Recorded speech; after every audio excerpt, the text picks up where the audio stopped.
Hello दोस्तों, हम लोग पिछले लेक्चर में triangle law of vector addition को पूरी तरह से एक्सप्लेन कर लिया था।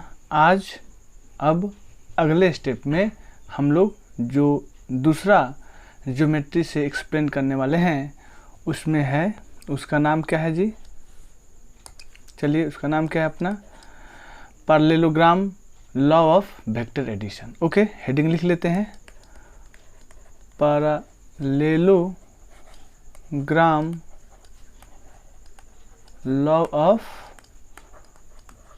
Vector addition. ओके, हमें पता है सब्सट्रैक्शन भी एक एडिशन का फॉर्म ही है, तो यहाँ से हम दोनों देख लेंगे, जिससे अगर आप लोग सब्सट्रैक्शन अलग से समझ रहे होंगे उसको भी देख लेंगे और एडिशन। लेकिन मैंने आपको पहले ही समझा दिया था कि एडिशन और सब्सट्रैक्शन सेम ही है। क्या करते हैं, उसमें जो भी क्वांटिटी को आपको घटाना है, हम समझते हैं कि प्लस साइन के साथ माइनस उतना हम लोग क्या कर रहे हैं, ऐड कर रहे हैं। चलिए, अब parallelogram law of vector addition सुनिए, इसमें काम कैसे करना है। देखिए, मैं अपने सुविधा के लिए दो वेक्टर सिलेक्ट कर रहा हूँ। एक मेरे पास वेक्टर ए है, ठीक है, और एक दूसरा वेक्टर बी है, जो कल हम लोगों ने triangle law of vector addition में लिया था, सेम। अब करते क्या हैं, हमें पता है सर कि अगर कोई वेक्टर दिया हुआ है तो उसका जो स्टार्टिंग पॉइंट होता है, स्टार्टिंग पॉइंट को क्या बोलते हैं, टेल, और जो सर फाइनल पॉइंट होता है उसको नाम देते हैं हेड।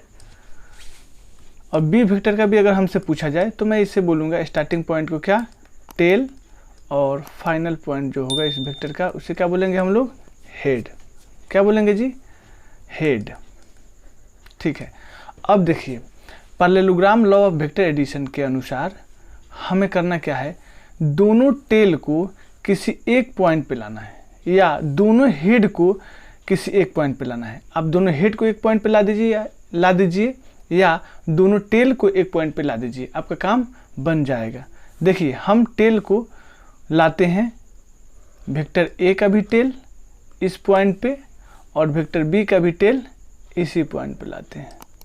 ठीक है, ये वेक्टर बी है और ये वेक्टर ए है। ऐसा क्यों कर पा रहे हैं, पैरेलल ट्रांसलेशन की वजह से। क्या कहता है कि बिना मैग्नीट्यूड और डायरेक्शन चेंज किए हुए हम किसी वेक्टर को एक प्लेस से दूसरे प्लेस शिफ्ट कर सकते हैं। हमने कर दिया। अब इन दोनों को एडजेसेंट साइड मानते हुए, क्योंकि दोनों एक दूसरे के एडजेसेंट हैं ही, आप क्या कर लो, पैरेललोग्राम कंस्ट्रक्ट करो, बनाना है आपको पैरेललोग्राम। तो हम ए के को उठाए और इसके पैरेलल शिफ्ट कर दिए, ठीक है, और बी को उठाए इसके पैरेलल शिफ्ट कर दिए। एकदम एग्जैक्ट मैग्नीट्यूड और डायरेक्शन मेंटेन करना है बी का, ठीक है, कर दिए। ये मेरा वेक्टर ए है और ये मेरा वेक्टर बी है, बस उठाया और मैंने क्या किया, ए को उठाया और बी को उठाया और एक पैरेललोग्राम कंस्ट्रक्ट कर दिया।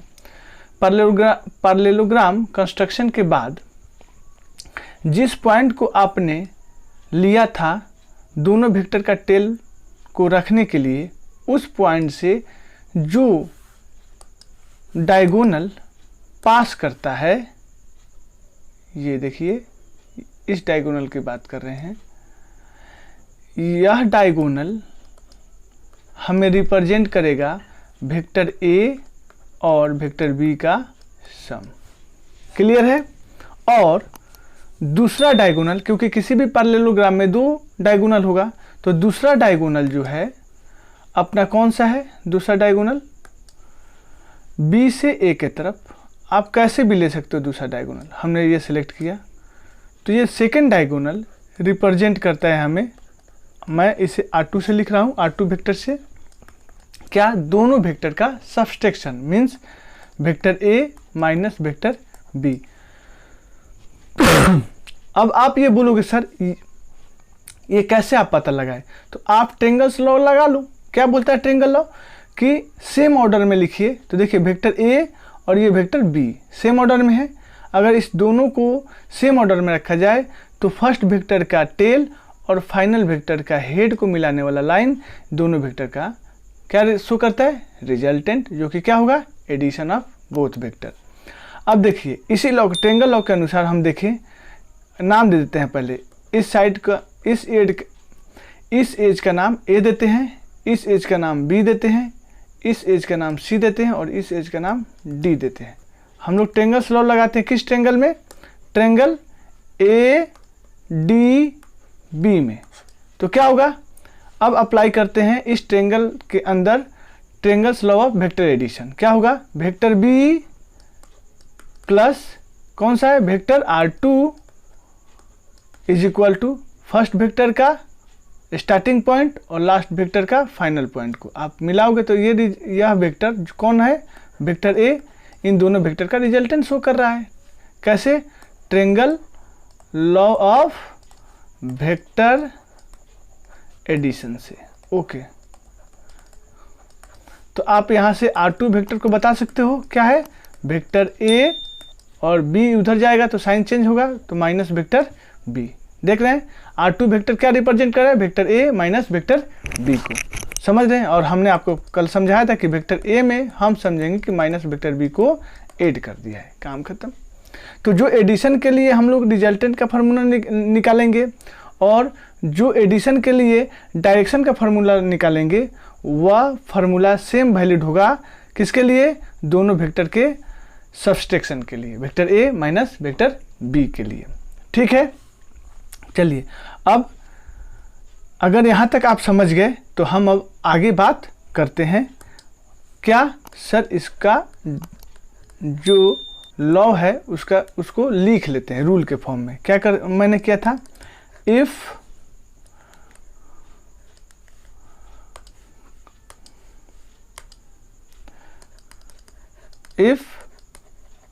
two vectors are placed, कैसे कर रहे थे, टेल टू टेल, और आप कर सकते हैं क्या, हेड टू हेड। ठीक है, head to head, making tail to tail और head to head, making some angle with each other. देखिए हमारा जो वेक्टर ए है और वेक्टर बी है इसके बीच का मैं एंगल मान रहा हूं क्या है, थीटा। इसी एंगल को लिख रहे हैं। ठीक है, ईच अदर एंड कंप्लीट, क्या कंप्लीट किए थे, parallelogram. Complete the parallelogram using, क्या यूज किए थे, these two vectors, vectors A और वेक्टर बी को यूज करके ही तो हमने ये डॉटेड वाला वेक्टर ए बनाया था और ये डॉटेड वाला वेक्टर बी बनाया था। Using these two vectors as adjacent sides of the parallelogram।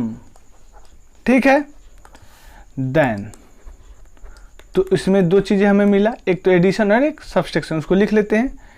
The diagonal of this parallelogram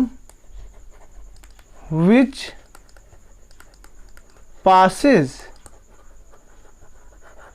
through किससे, the meeting point। ठीक है, that is जहां पे हमने टेल टू टेल दोनों वेक्टर का प्लेस किया था ना, टेल टू टेल और क्या बोल सकते हैं, और हेड टू हेड प्लेस करेंगे, हेड टू हेड। तो क्या हुआ, विच passes through the meeting point, ठीक है, ऑफ द, अगले पेज में जाते हैं, ऑफ द वेक्टर। ठीक है, जो दोनों वेक्टर का मीटिंग पॉइंट था जहाँ पे टेल टू टेल या हेड टू हेड मैच कराओगे, वह रिप्रेजेंट करता है दोनों वेक्टर का सम। तो इसी बात को लिख देते हैं, वेक्टर इज द रिजल्टेंट, किसका, रिजल्टेंट, और रिजल्टेंट हमने शो किया है R1 से, और यह रिप्रेजेंट कर रहा है vector A plus vector B को। रिजल्टेंट वेक्टर एंड दूसरा condition, other diagonal gives the subtraction vector. मैंने जो समझाया उसे आपको रिटन फॉर्म में भी दे दिया। ठीक है, ओके। अब हम लोग बात करते हैं अगले स्टेप की, जो कि पैरेललोग्राम का ही है। बहुत इंपॉर्टेंट है बच्चों, अब ध्यान से सुनना और समझना, क्योंकि अब हम इसका एनालिसिस करने जा रहे हैं। ठीक है, तो हम इसका बात कर रहे हैं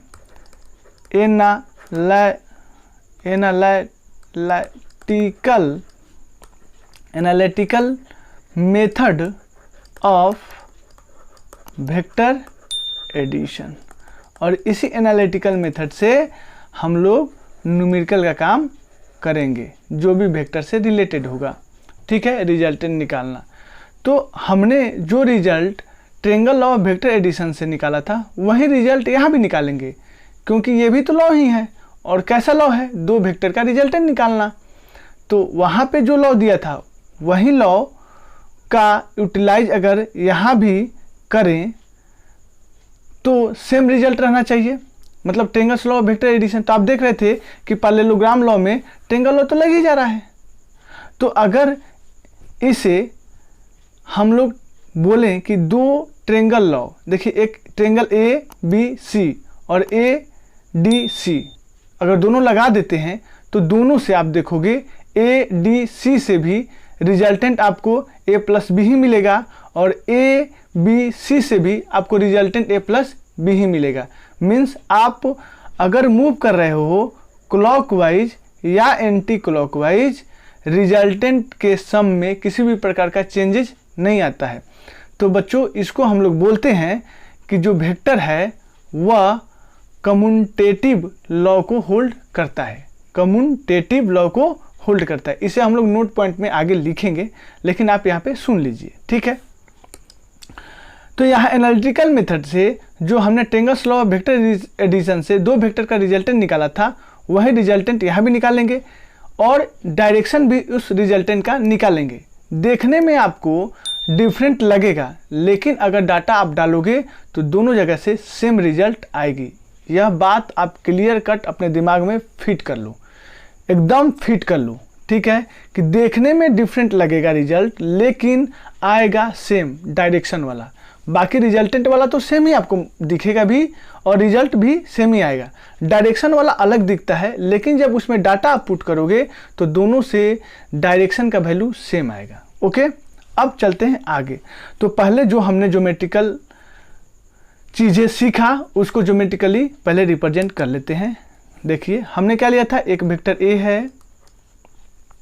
थोड़ा एक्सप्लेन करना है तो थोड़ा डायग्राम को क्लियर बना देने के लिए बड़ा कर रहे हैं। और ये मेरा वेक्टर B है। ठीक है, इसको थोड़ा सेपरेट कर लेते हैं। ये मेरा वेक्टर क्या है, B है। ये वेक्टर B है।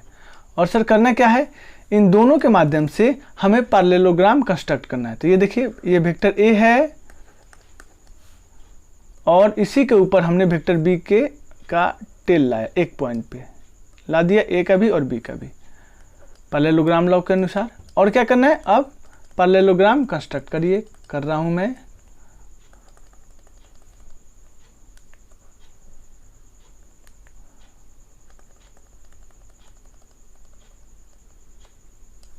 कर दिया। ये मेरा वेक्टर A होगा, क्योंकि इसी के पैरेलल शिफ्ट किया है, और ये मेरा वेक्टर B होगा, इसी के पैरेलल शिफ्ट किया है। तो इस पॉइंट से जो डायगोनल पास करता है भाई, वह रिप्रेजेंट करेगा मेरा वेक्टर R1, और ये क्या है, vector A plus vector B है, दोनों वेक्टर का सम है। देखिए अब हम करते क्या हैं, हमें पता है कि ए और बी के बीच का एंगल थीटा हम लोग पिछले क्वेश्चन में भी लिए थे और यहाँ भी ले रहे हैं। तो मैं यहाँ लिख रहा हूँ हियर थीटा क्या रिप्रेजेंट कर रहा है, angle between vector A and vector B. Okay, अब हम कंस्ट्रक्शन में कुछ अपने चेंजेस कर रहे हैं। क्या कर रहे हैं, हम इस पॉइंट से, जो कि मेरा ये ए था, ये पॉइंट बी था, ये पॉइंट सी था और ये पॉइंट डी था, हम सी पॉइंट से परपेंडिकुलर डाल रहे हैं ए वेक्टर को एक्सटेंडेड पार्ट पे, ठीक है, और हम इसका नाम एम दे रहे हैं, ठीक है। दोनों वेक्टर के बीच का एंगल थीटा है, तो अगर ए वेक्टर को इसके पैरेलल शिफ्ट किया जाए तो इधर जाएगा, और बी ऑलरेडी है तो वेक्टर आपको दिख ही रहा है, तो ये भी एंगल कितना रिप्रेजेंट करेगा, थीटा। अब यहाँ से आपने परपेंडिकुलर डाला तो ये 90 डिग्री है, तो अलग ट्रेंगल मैं बना रहा हूँ। यहाँ से देखिए ये मेरा ट्रेंगल है, यहाँ पे देखिए ये मेरा पॉइंट क्या है, बी है, ये पॉइंट सी है और ये पॉइंट एम है, यहाँ पे ये थीटा है और ये कितना है 90 डिग्री है। तो हमें अगर पूछा जाए कि सर मुझे ये लेंथ बताओ कितना होगा बी एम, तो मैं क्या लगाऊंगा, कॉस थीटा, आपको पता है क्योंकि ये थीटा के सामने वाला क्या हो जाएगा परपेंडिकुलर, 90 के सामने वाला कितना हो जाएगा हाइपोटेनस, और जो रिमेनिंग बचा बेस। तो मुझसे बेस पूछा जा रहा है और बेस किस में इन्वॉल्व होता है, कॉस में, तो मैं लगाऊंगा कॉस थीटा और कितना आ जाएगा सर बेस कितना है B M upon hypotenuse B C, और बी एम का वैल्यू कितना है बी, और हाइपोटेनस का वैल्यू कितना है जी ये बी सी है, ये देखिए बी सी है, और एक्चुअली में बी सी क्या है हाइपोटेनस जो मैग्नीट्यूड होगा बी का, तो मैं इसे मान ले रहा हूँ कैपिटल बी, तो कितना है कैपिटल बी है, तो स्मॉल बी कितना हो जाएगा, जो बेस का वैल्यू होगा बी कॉस थीटा, तो इसका वैल्यू मैं लिख रहा हूँ बी कॉस थीटा। वैसे ही अगर सी एम आपसे पूछा जाए तो परपेंडिकुलर इन्वॉल्व है, इसमें क्या लग जाएगा साइन, तो यहाँ पे लिखते हैं sine theta is equal to क्या होगा परपेंडिकुलर अपॉन हाइपोटेनस, और परपेंडिकुलर कितना है इसमें सी एम अपॉन हाइपोटेनस कितना है बी सी, तो मैं क्या लिखूँ C M upon B C, और सी एम कितना है जी निकालना है पी मान लो, और बी सी कितना है हमारा मैग्नीट्यूड ऑफ वेक्टर बी है, तो पी कितना हो जाएगा बी साइन थीटा। एकदम क्लियर कट आप समझिए, इसमें किसी भी प्रकार का दिक्कत नहीं होना चाहिए। मैंने टोटल डिटेल में बच्चों इसका वीडियो डाल रखा था पिछले लेक्चर में भी, और आज भी जो हम लोग लेक्चर ले रहे हैं इसमें पूरे डिटेल से ही समझा रहे हैं। तो अगर आप कंसंट्रेशन बनाए रखे हो तो 100% समझ में आ रहा होगा आपको, ठीक है। तो मैं इसे लिखूं बी साइन थीटा, तो हमें बी एम भी पता चल गया और सी एम भी पता चल गया। यहाँ लिख लेते हैं बी साइन थीटा है और ये कितना है बी कॉस थीटा है। तो अब मैं बात कर रहा हूँ ट्रेंगल ए सी एम में। देखिए मैं बात कर रहा हूँ ट्रेंगल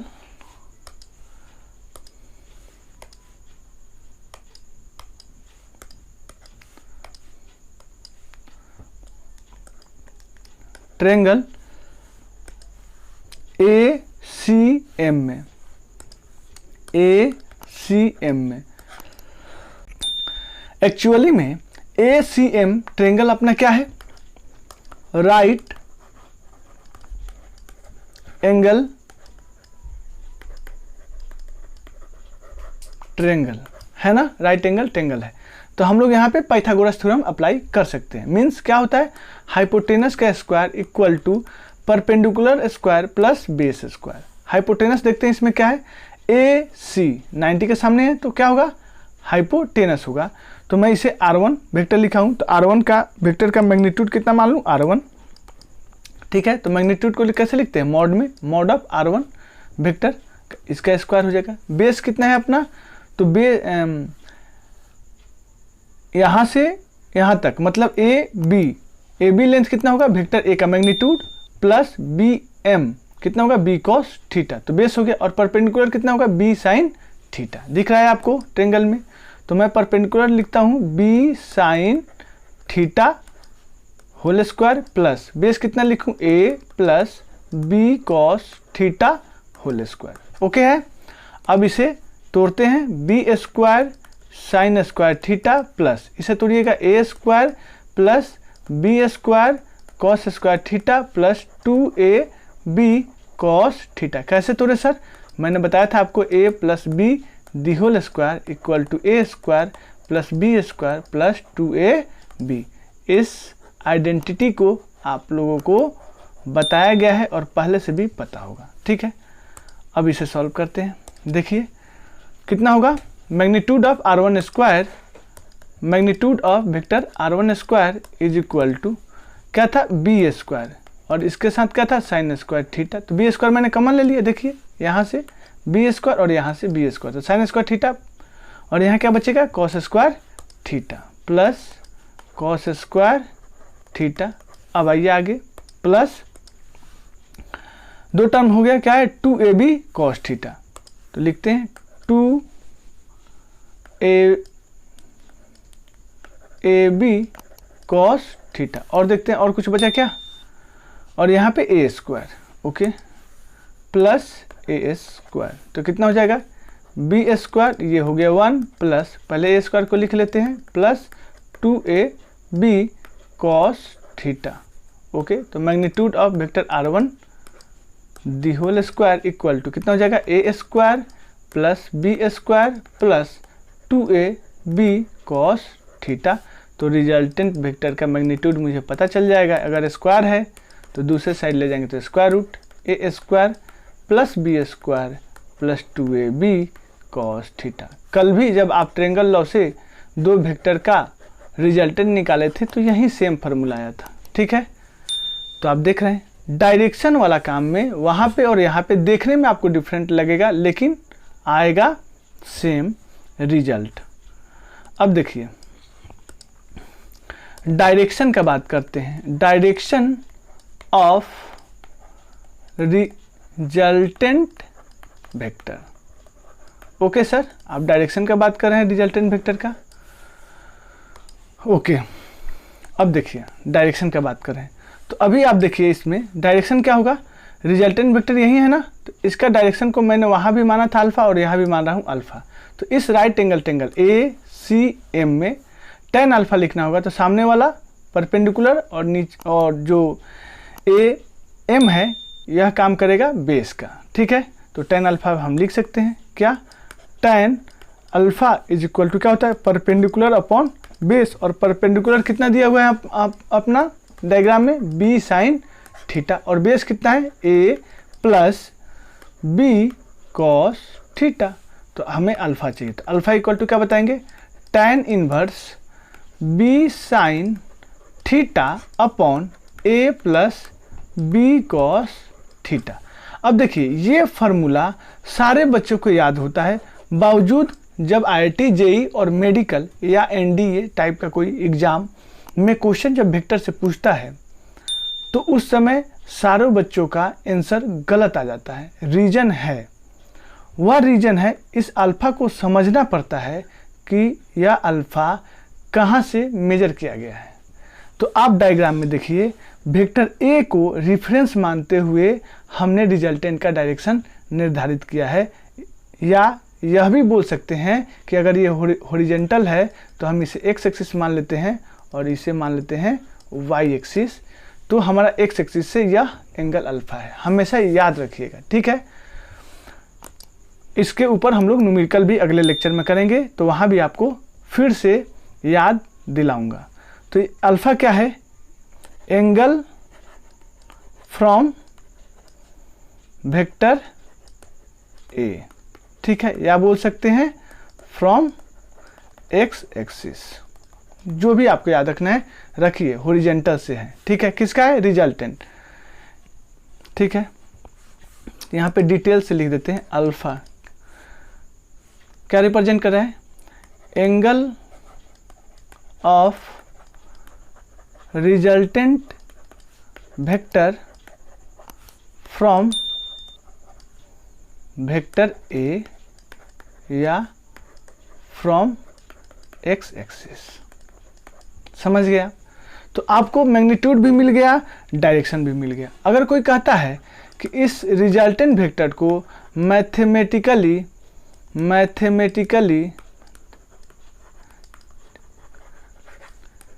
रिप्रेजेंट कीजिए, तो क्या कहोगे सर कि किसी भी वेक्टर r को हम लोग रिप्रेजेंट कर सकते हैं। r1 माने तो r1 क्या, इसका मैग्नीट्यूड जो कि r1 है, और x एक्सिस से डायरेक्शन तो अल्फा ही तो है। हो गया काम। आपको अल्फा भी पता है और r1 भी पता है, दोनों का फार्मूला भी आपको मैंने निकाल के बता दिया। निकाल सकते हैं आप इजली, किसी भी प्रकार का दिक्कत नहीं होना चाहिए। बोलिए, ठीक है। चलिए अब हम लोग बात करते हैं अगले पॉइंट का। तो पहले पेज सेलेक्ट किया जाए, ओके।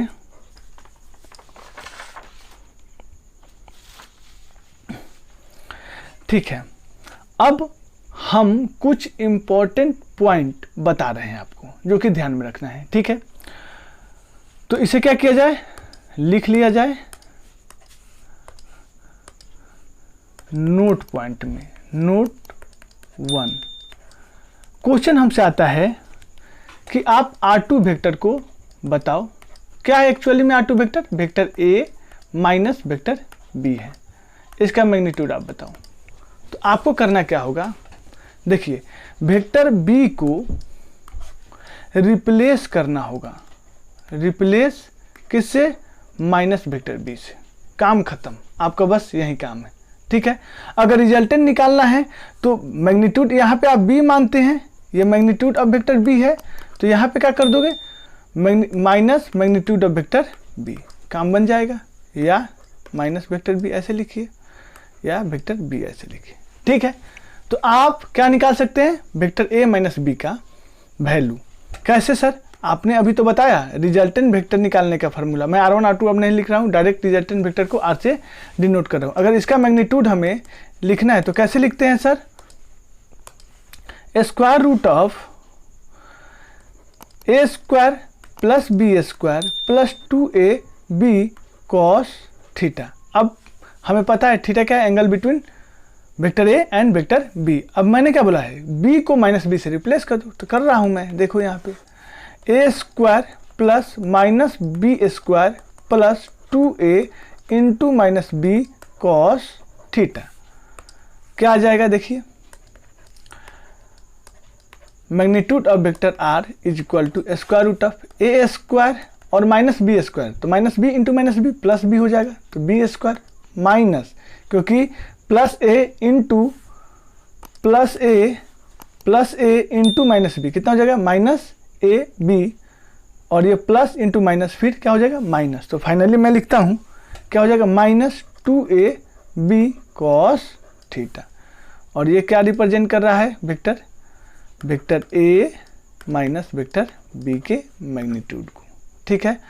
अगर आपको और ज़्यादा एक्सप्लेन करके लिखना है तो इस R वेक्टर रिजल्टेंट वेक्टर को मैं R2 वेक्टर मान लेता हूँ, और मुझे पता है R2 वेक्टर क्या है, vector A minus vector B। समझ रहे हैं? तो जो रिजल्टेंट का रिजल्ट मैंने आपको समझाया है, मात्र उसी में वेक्टर B को माइनस वेक्टर B से रिप्लेस कर देना है, ओके। मैग्नीट्यूड वाइज भी देखना होगा तो B को माइनस B से रिप्लेस करना है। पहला कंसेप्ट आपका काम बन जाएगा। डायरेक्शन के लिए भी करना है तो सेम काम। अगर आपको डायरेक्शन भी चाहिए तो सेम काम करना है। क्या करना है, tan अल्फा। तो अल्फा क्या है, एंगल फ्रॉम एक्स एक्सिस, इसे याद रखना है आपको। इक्वल टू क्या करना है, B sine theta upon A plus B cos theta, यही तो था। तो अब यहाँ भी B को माइनस B से रिप्लेस करो, तो क्या हो जाएगा, tan alpha equal to minus B sine theta upon A plus minus B cos theta. देख रहे हैं, आपका काम बन जा रहा है। देखने में ये डायरेक्शन आपको triangle law of vector addition से जो निकाला गया है डायरेक्शन अलग दिख रहा होगा, लेकिन जब वैल्यू पुट करोगे थीटा का, B का, A का, तो क्या आएगा, रिजल्ट सेम आएगा, ठीक है।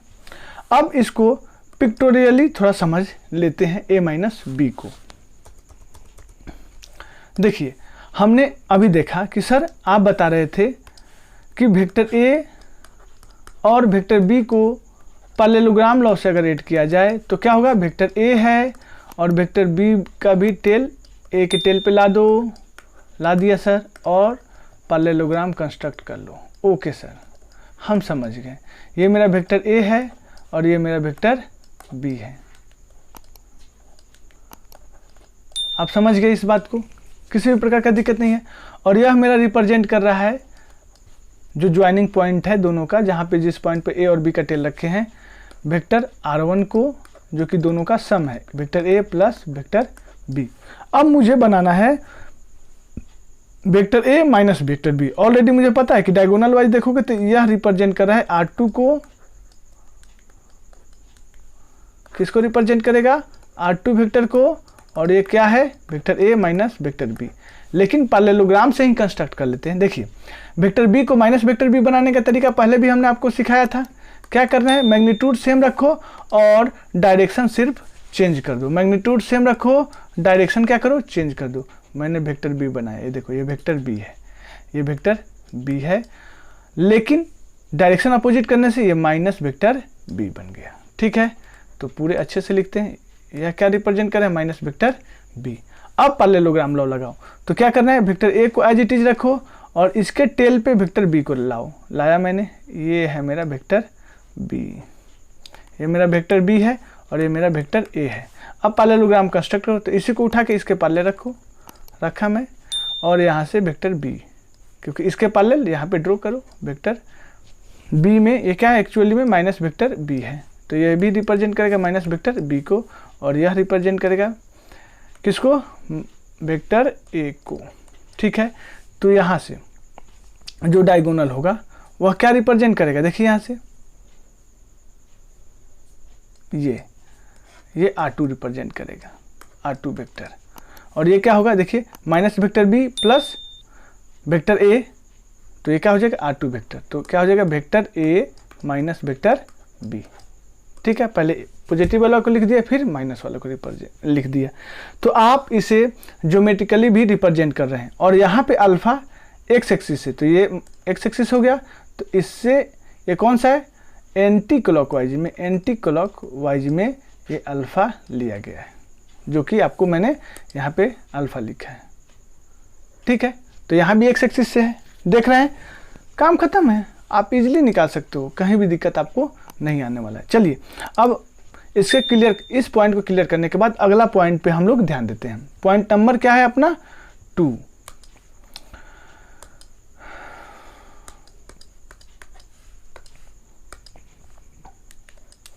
पॉइंट नंबर क्या है अपना, 2। ठीक है, अच्छा, आप बताइए, कॉस थीटा का वैल्यू जो मिनिमम होता है -1 होता है और मैक्सिमम कितना होता है, 1 होता है।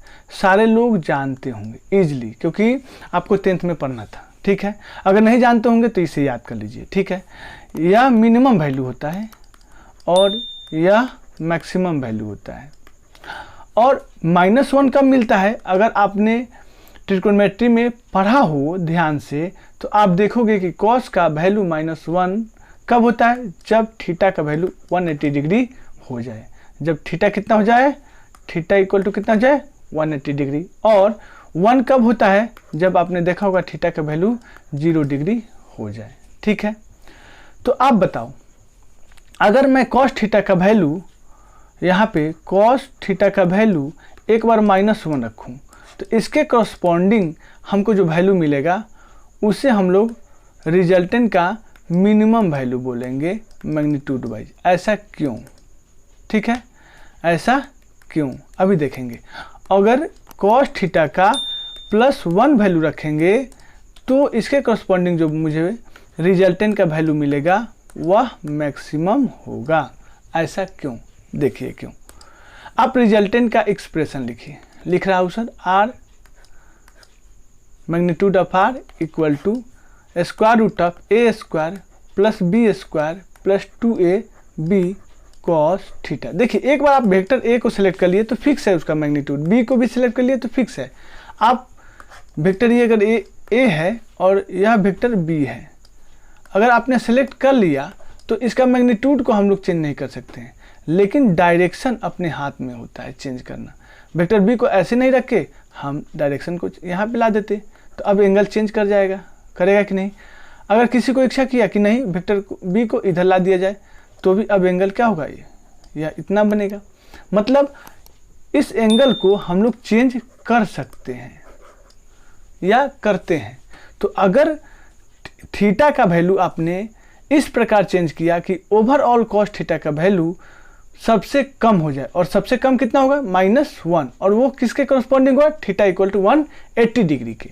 ठीक है, तो अगर कॉस थीटा का मिनिमम वैल्यू रखोगे तो इस पूरे एक्सप्रेशन में बाकी कुछ को चेंज नहीं कर सकते हैं, और जो चेंज कर सकते हैं उसका हमने मिनिमम वैल्यू रखा है, तो ओवरऑल पूरे रिजल्ट को ये मिनिमम बना देगा। देखो आपको फील भी हो जाएगा।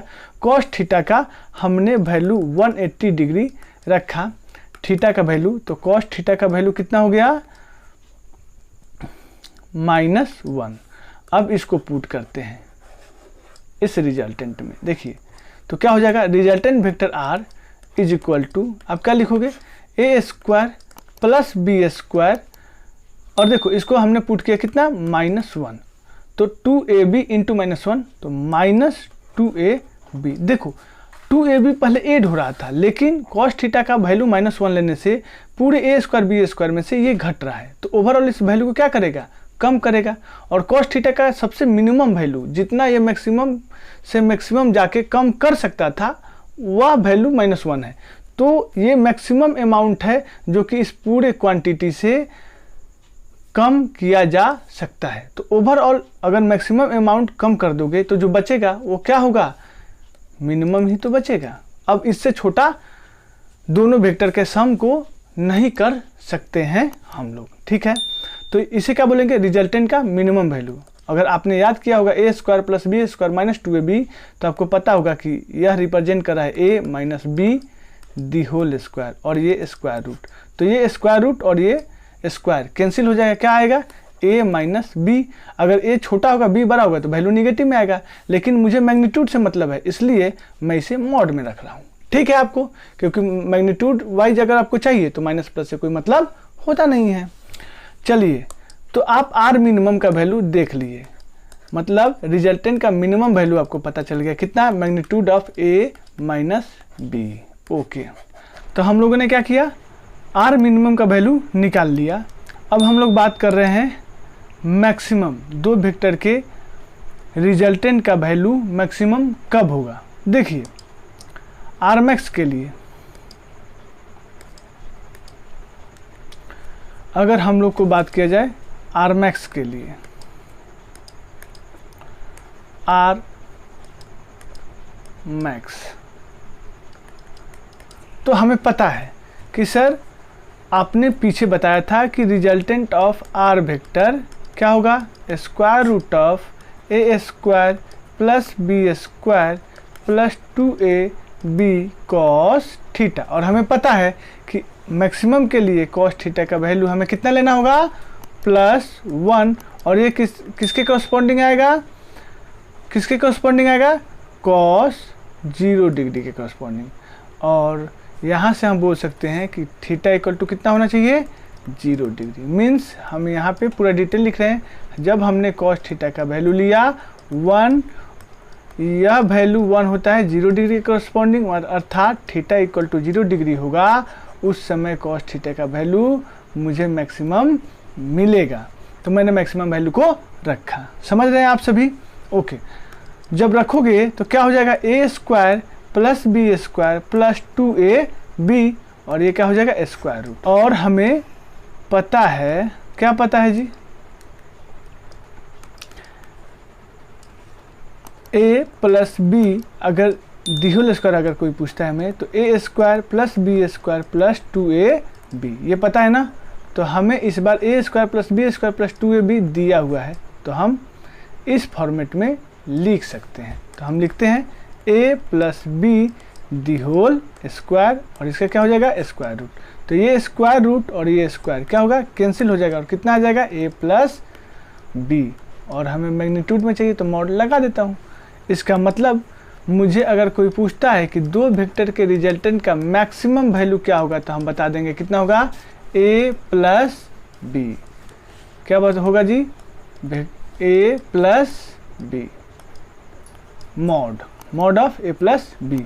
अर्थात मैं बोलूं कि रिजल्टेंट का जो मिनिमम वैल्यू होगा वह होगा a माइनस बी मॉड, और जो मैक्सिमम होगा a प्लस बी मॉड। मतलब कि किसी भी रिजल्टेंट वेक्टर को पता किया जाए दो वेक्टर के लिए तो उसका वैल्यू मिनिमम और मैक्सिमम के बीच लाई करेगा। मिनिमम का अगर कोई वैल्यू पूछता है तो a माइनस बी मॉड होगा, और अगर मैक्सिमम कोई पूछे तो a प्लस बी मॉड होगा, और इसके बीच में ही हमेशा लाई करेगा। अगर इधर कोई बोले तो कभी भी पॉसिबल नहीं होगा, इधर का वैल्यू एक्सेप्टेबल नहीं होगा। तो हम बोल सकते हैं ये हमारा इस पॉइंट से लेके इस पॉइंट तक वैलिड होगा। अगर इन पॉइंट अगर सिलेक्ट किया जाता है तो इसको डार्क लाइन से शो करते हैं। ठीक है, मैथ में आप लोग पढ़े होंगे, IIT JEE वाले बच्चे, और नीट वाले नहीं पढ़े हैं तो बस जान लीजिए। ठीक है, ओके। तो आरमैक्स मुझे पता चल गया, आर्मिन पता चल गया। तो अगला रिजल्ट बात करते हैं, कौन सा अपना रिजल्ट नंबर कितना है? ये थर्ड, सेकेंड है। ठीक है, अगर हमसे पूछा जाए कि sir if theta equal to 90 degree हो जाए, उस केस में आप बताओ।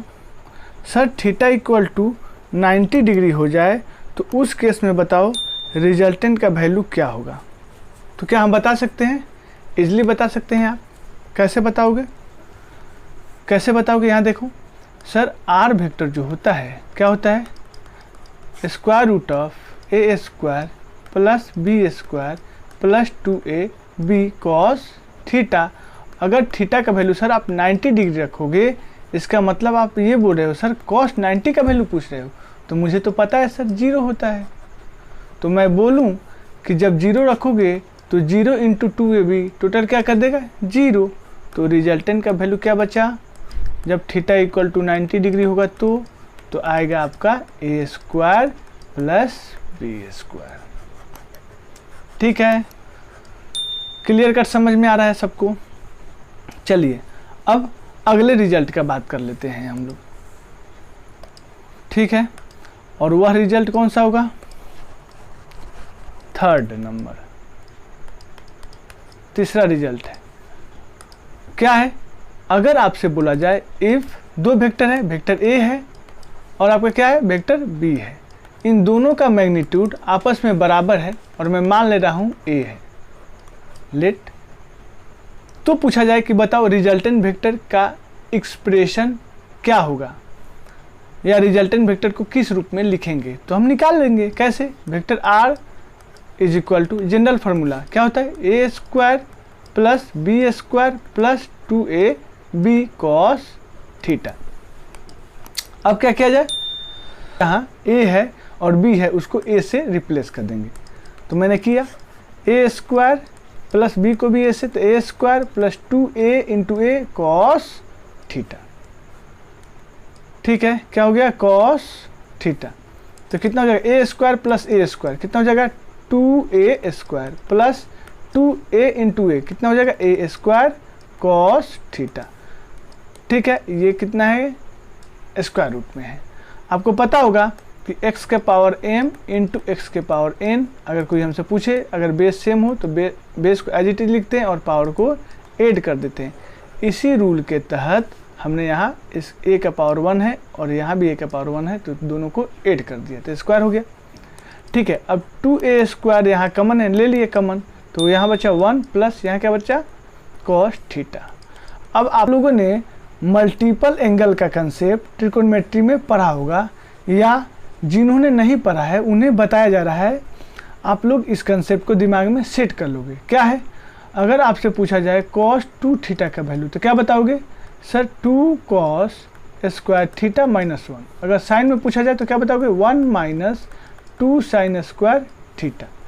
लेकिन सर आपको तो 1 प्लस कॉस थीटा का वैल्यू चाहिए, हमें ये चाहिए ना, तो हमें इस थीटा लाना है कॉस के साथ। तो यहाँ पे 2 थीटा है, तो करेंगे क्या? जहाँ जहाँ थीटा है वहाँ पे 2 से डिवाइड कर देंगे, हो गया। रिजल्ट आ जाएगा आपका कॉस थीटा इक्वल टू कितना हो जाएगा? 2 cos square theta by 2 minus 1 equal to 1 minus 2 sine square theta by 2। और हमें किस फॉर्म में चाहिए,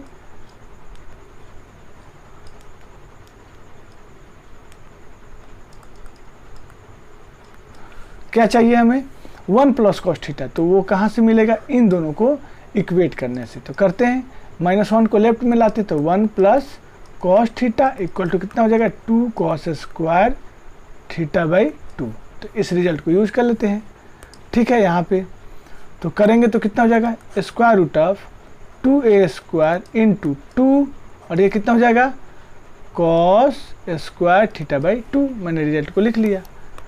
तो कितना आ जाएगा अपना, देखिए R vector, magnitude of R vector, ये टोटल क्या है आपको समझाया गया, इक्वल टू कितना आया, देखिए यहाँ पे 2a square into 2 cos square theta by 2। तो 2 और 2 कितना हो जाएगा, 4, कितना लिखा जाए 4, और क्या हो जाएगा a स्क्वायर, कितना हो जाएगा a स्क्वायर, और ये क्या है cos square theta, cos square theta by 2। Okay, तो 4 का स्क्वायर रूट 2 हो जाएगा, a स्क्वायर का a हो जाएगा, कॉस स्क्वायर थीटा बाई 2 का कॉस थीटा बाई 2 हो जाएगा। ये क्या आ गया, मैग्नीट्यूड ऑफ वेक्टर r। तो जब दो वेक्टर का मैग्नीट्यूड सेम होगा तो उनका रिजल्टेंट वेक्टर को कैसे लिखेंगे, 2a कॉस थीटा बाई 2। याद रखना है, वेरी इंपॉर्टेंट। अब बात करते हैं इन दोनों वेक्टर का डायरेक्शन का। तो डायरेक्शन कैसे निकालेंगे, आप लोग जानते हैं ऑलरेडी, कैसे निकालेंगे, tan alpha is equal to B sine theta upon क्या होता है formula, a plus B cos theta. अब पुट कर दो, b को भी a पुट करेंगे, a sine theta upon a, b को भी फिर पुट किया a कॉस थीटा, a को कॉमन ले लिया ऊपर तो साइन थीटा, और यहाँ a से को नीचे कॉमन लिया तो 1 plus cos theta, a cancel. हम साइन थीटा को लिख सकते हैं, मल्टीपल एंगल का एक फार्मूला होता है कि अगर आपसे पूछा जाए साइन 2 थीटा तो आप बताओगे 2 साइन स्क्वायर थीटा, सॉरी क्या बताओगे 2, अगर आपसे कोई पूछता है साइन 2 थीटा का वैल्यू तो क्या बताओगे, साइन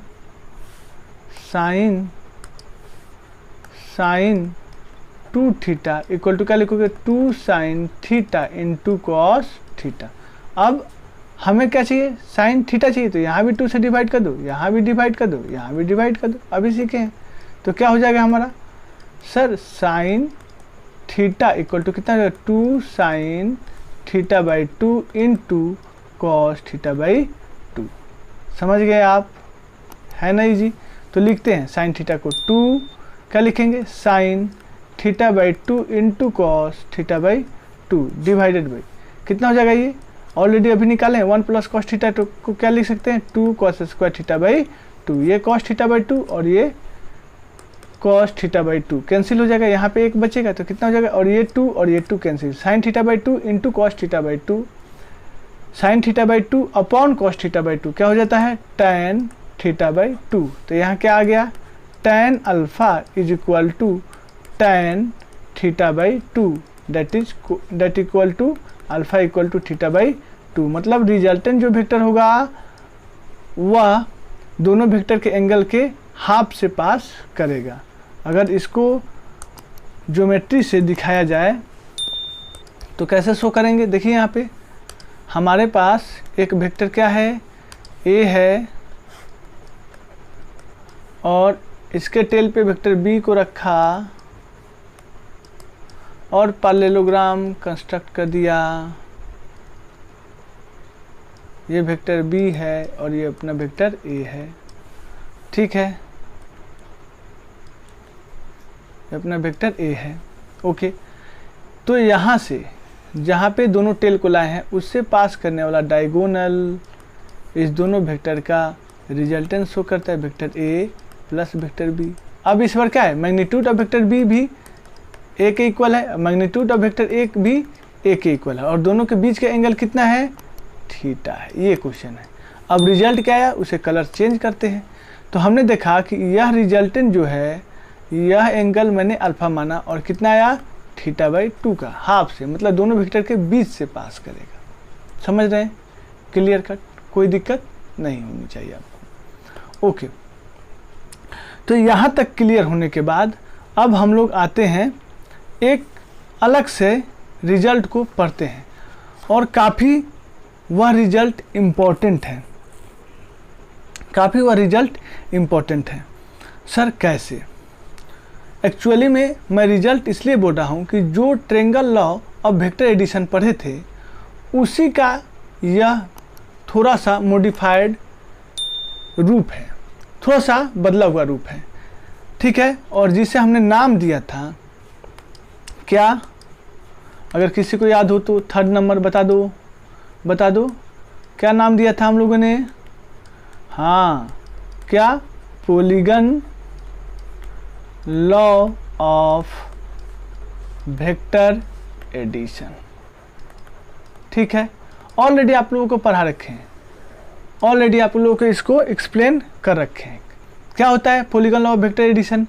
मैंने बोला था ट्रायंगल लॉ में कि अगर कोई वेक्टर ए है और कोई वेक्टर बी है तो आपको करना क्या होगा, वेक्टर ए के हेड पे वेक्टर बी को का टेल लाइए, ठीक है।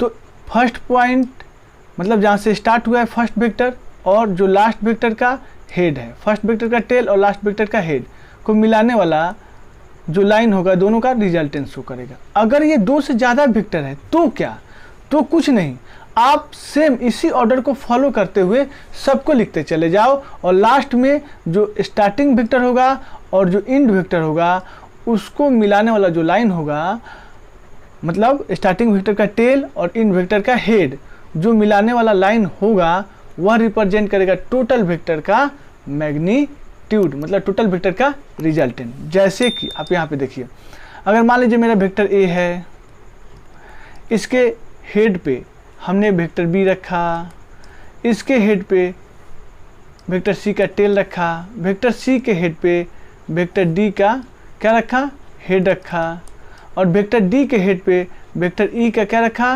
टेल रखा। ऐसे ही यहाँ तक आया तो क्या होगा, जो मेरा फर्स्ट वेक्टर है उसका टेल पकड़ो और जो लास्ट वेक्टर है उसका हेड पकड़ो, इसको मिलाने वाला जो लाइन है यही लाइन रिप्रेजेंट, मतलब टेल से हेड के तरफ मिलाने वाला लाइन यह रिप्रेजेंट कर रहा है रिजल्टेंट वेक्टर, ठीक है। किसका? ए vector, B vector, C vector और D vector plus E vector, सारे वेक्टर का सम। रिजल्टेंट का मतलब क्या होता है, सारे वेक्टर का सम, ठीक है। और हम लोगों ने कल पढ़ा था कि अगर कोई पूछेगा कि बताओ वेक्टर आर का कंपोनेंट क्या है तो बोलेंगे A B C D and E है, ठीक है।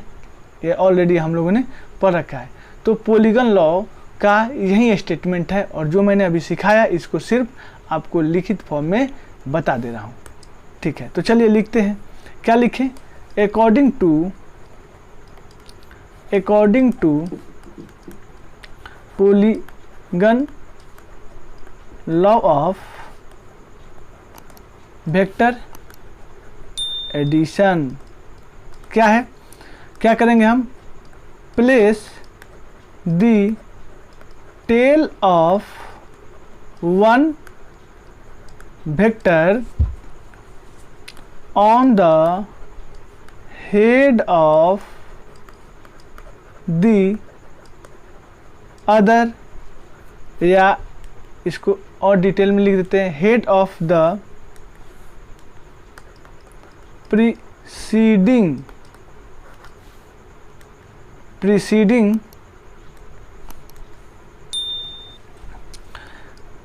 Vector, that is preceding vector का मतलब क्या, दैट इज समझिए आप क्या, vectors are arrange in same order, जो कि मैंने triangle law of vector addition में आपको समझाया था। वो उसी स्टेटमेंट को लिखा गया है, tail of the one vector on the head of the preceding vector, जो अगला वेक्टर होगा उसके हेड पे क्या करेंगे, जो भी अब वेक्टर आगे प्रोसीड करना होगा उसका टेल पुट करेंगे, ठीक है। जैसे आप लोगों को अभी यहाँ दिखा है वेक्टर ए के जो हेड था इस पर क्या किया, टेल को बी का टेल रखा, तो ए वेक्टर को क्या बोलेंगे, प्रीसीडिंग वेक्टर। तो और फिर सी के लिए बी वेक्टर क्या काम करेगा, प्रीसीडिंग वेक्टर। तो बी वेक्टर के हेड पे सी वेक्टर का आपने क्या रखा, टेल रखा। समझ रहे हैं, क्लियर कट, ठीक है। तो क्या हो गया, प्रीसीडिंग वेक्टर 1, ठीक है, इन साइक्लिक ऑर्डर। देख रहे हैं एक साइकिल बन रहा था, 2 वेक्टर से ज़्यादा को आप जब भी रिजल्टेंट से कनेक्ट करोगे तो ट्रेंगल, क्वाड्रिलेटरल और भी शेप बनना स्टार्ट हो जाते हैं, जिसको एक साथ हम लोग क्या बोलते हैं, पॉलीगन। इसीलिए तो इसका नाम भी रखा गया है polygon law of vector addition, ठीक है, क्योंकि वेक्टर्स के माध्यम से हम लोग पॉलीगन को कंस्ट्रक्ट कर रहे हैं, ठीक है। इन सेम ऑर्डर अनटिल क्या, ऑल वेक्टर्स आर, कब तक ले काम करेंगे, जब तक ले सारे वेक्टर को हम लोग इंक्लूड नहीं कर रहे हैं, उसी बात को लिख रहे हैं, until all vector are included. ऐसा हो जाने के बाद देन रिजल्टेंट के लिए लिख रहे हैं, resultant of all vectors are obtain, अगले पेज को लेते हैं, बाई, कैसे ऑब्टेन होगा, तो फर्स्ट वेक्टर का टेल और लास्ट वेक्टर का हेड को ऑब्टेन बाई ज्वाइनिंग क्या, tail of starting vector with head of last vector. समझ रहे हैं, तो यहाँ पे अपना जो तीनों लॉ था समाप्त होता है। मैंने अपनी काम काफ़ी ईमानदारी से किया है, आप अपना काम भी काफ़ी ईमानदारी से करें और इस टोटल कंटेंट को अपने ग्रुप में शेयर कीजिए और सारे दोस्तों से बोलिए कि इसे लाइक, सब्सक्राइब और कहीं पे प्रॉब्लम आए तो कमेंट करें, ठीक है।